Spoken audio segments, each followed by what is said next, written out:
Welcome back dear students. This video is for class 10 subject science chapter number 10 and this video is regarding the solutions of pre-text assignment 1 that has been given to you. Dear students, you have been given two activities to perform. One activity number 1 is prepare a surface on a board with macro irregularities of dimension 1 centimeter by putting the drawing pins. Now take the balls of size first smaller size, then the distance between the pins, and then bigger size, then the distance between the pins.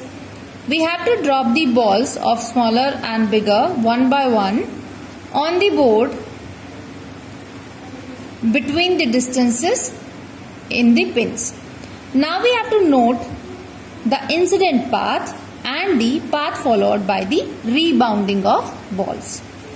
We have to repeat the experiment, same activity for the bigger size balls also. We have to observe what happens and we have to find out the law followed if any.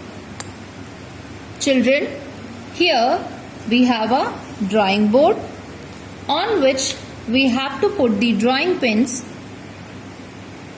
having a distance 1 centimeter in between them.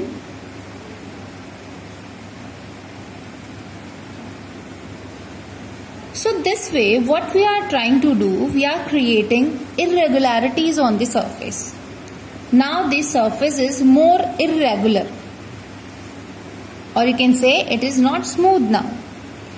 We have two types of balls. One which is smaller than the size of 1 centimeter, that means the diameter will be smaller than 1 centimeter. The other balls will be having a diameter greater than 1 centimeter. Two kinds of balls you have. So what two situations you have been given? The first process is when you throw the smaller size balls on the board. Then what can happen? Let's say we are throwing the ball here. So as the irregularities are causing a problem, or the balls are just approximate size of the distance between the two pins, two possibilities are there when the incident ball is following a particular path.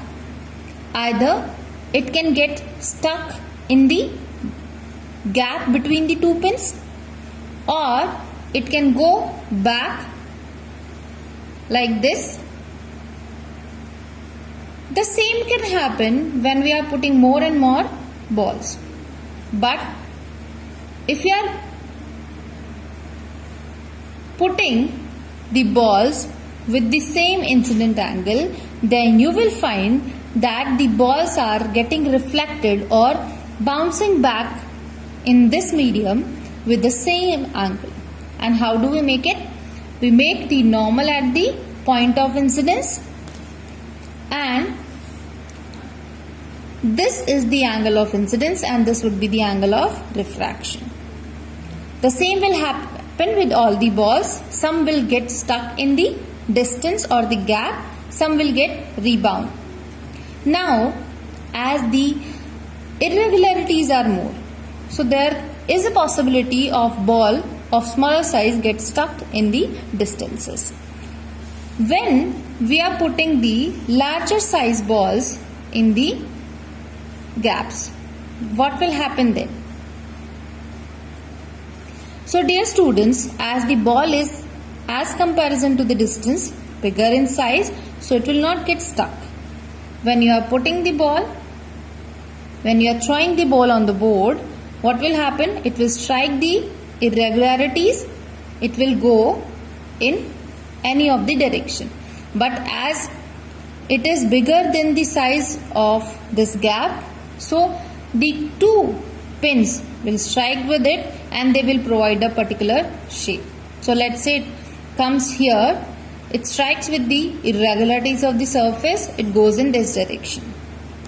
Then another ball which you are giving, that comes here goes back. Now this is what? This is reflection. But with the help of this activity, I want to tell you one thing, that we always have to take care of the size of the irregularity of the surface. Because of the irregularity of the surface, the reflection can be of two types, regular or irregular. More the irregularities, more irregular is the reflection. So dear students, we have to consider one point, that reflection will happen, or reflection will only take place when the wavelength of the light or incident light is larger than the distance or the gap between the irregularities of the surface.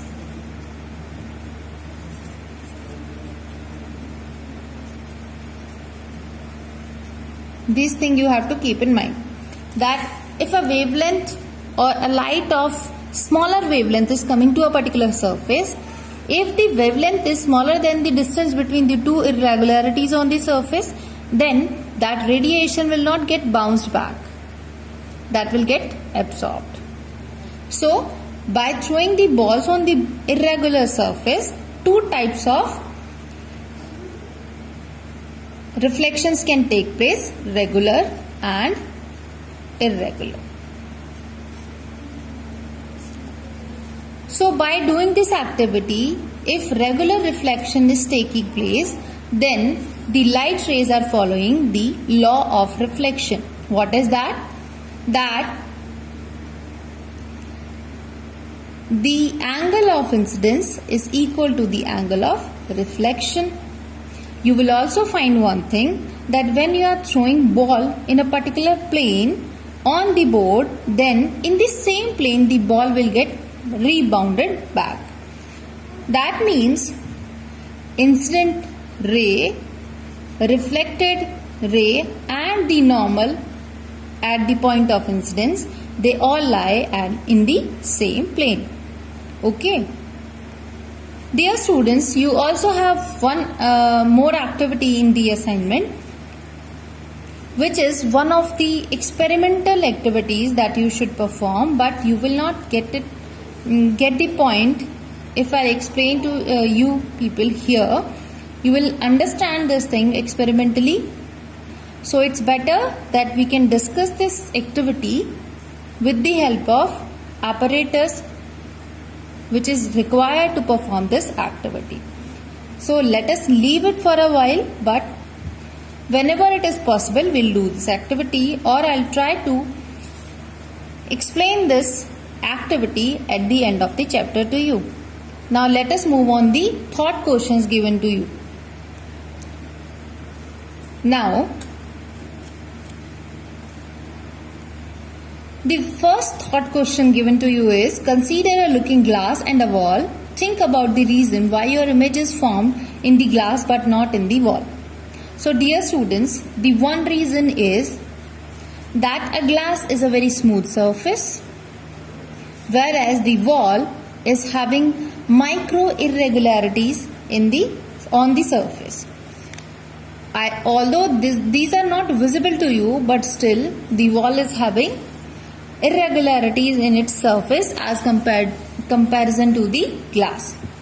This is the one reason that I told you in the activity number 1, that when the gap between the surface irregularities is more than the wavelength of the incident light, then the light rays get absorbed and the surface do not reflect the light back. So this happens in the case of a wall, because the irregularity size is bigger than the wavelength of the incident light. So that is why the light do not get reflected back. The another reason is, second reason for this, that why glass reflects, because glass is a shiny surface. A shiny, smooth surface which can reflect the light back, as the irregularities are very small as comparison to the wavelength of the incident light. So it will send the light back to the same medium. So reflection only takes place in case of a glass but not in the case of wall. That is why excuse me, that is why the image formation do not take place in case of a wall, but it takes place in case of a glass. Because for the formation of an image, we want at least two reflected rays coming from particular point to meet at a particular point and then enter into our eyes, which do not happen in. Second thought question is, what should be the nature of light? Write as many as possibilities you can think, whether it may be made of particle or something else. Adduce arguments in favor of your opinion. So dear students, I have told you that light is an electromagnetic radiation or electromagnetic wave. Now, this electromagnetic radiation is produced because of the combined effect of electric field and magnetic field both. So, many of the scientists, they have thought that this is only a wave traveling in space produced because of the combined effect of electric and magnetic field, because we know that varying electric field can produce magnetic field, varying magnetic field, and varying magnetic field can produce varying electric field. That means these two fields are varying in the space, producing a particular wave traveling in the space. Now, the other hypothesis on the basis of light is that light is a form of energy coming from the sun in the form of discrete packets called photons. So if it is in the form of some particle, then it is called as particle nature, and on the basis of the first theory, it is of wave nature. So we can say that light is having two natures. It is of particle nature as well as wave nature, but both the nature of the light cannot occur at the same time. Only one nature of the light can be considered to perform various experiments, various phenomenon. So only one nature of light can be considered at once. Third question is, can light be a moving particle or a wave? Adduce arguments in favor of your answer. So dear students, light is an electromagnetic wave. We consider light as a stream of photons. I just told you. That means we can say if there are two natures of light or light is of dual nature, then we can say changing magnetic field can create changing electric field and vice versa. So these two magnetic fields which are interrelated to each other or they are dependent on each other, they produce a wave of energy which is called light. Then the second nature is light as a particle, because we consider light as a stream of photons that have the energy in the form of discrete packets. The energy carried by the Photons is given as h nu. Nu is the frequency, and how we write it as V by lambda. So this is the frequency. Now, in case when the photons are traveling in vacuum, we take it as V. But in case when it is when the photons are traveling in a medium, we take as V. If the photons are traveling in vacuum, then the speed of them is c.